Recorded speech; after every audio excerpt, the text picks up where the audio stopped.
1957 ముఖర్జీ తరువాత దీనదయాళ్ ఉపాధ్యాయ జనసంఘ్ బరువు బాధ్యతల్ని పూర్తిగా తన భుజాల మీదకు ఎత్తుకోవలసి వచ్చింది.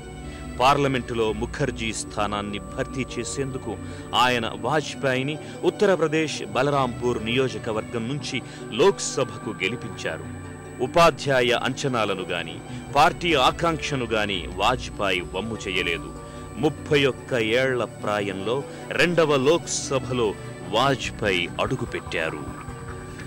నెహ్రూ లాంటి రాజకీయ దిగ్గజాలున్న లోక్సభను తన వాక్పటిమతో ఆశ్చర్యంలో ముంచెత్తాడు. భారత పార్లమెంటరీ చరిత్రలో 1959లో నెహ్రూపై ప్రవేశపెట్టబడిన మొదటి విశ్వాసరాహిత్య తీర్మానంపై వాజ్పేయి చేసిన ప్రసంగం పార్లమెంటుని కుదిపేసింది.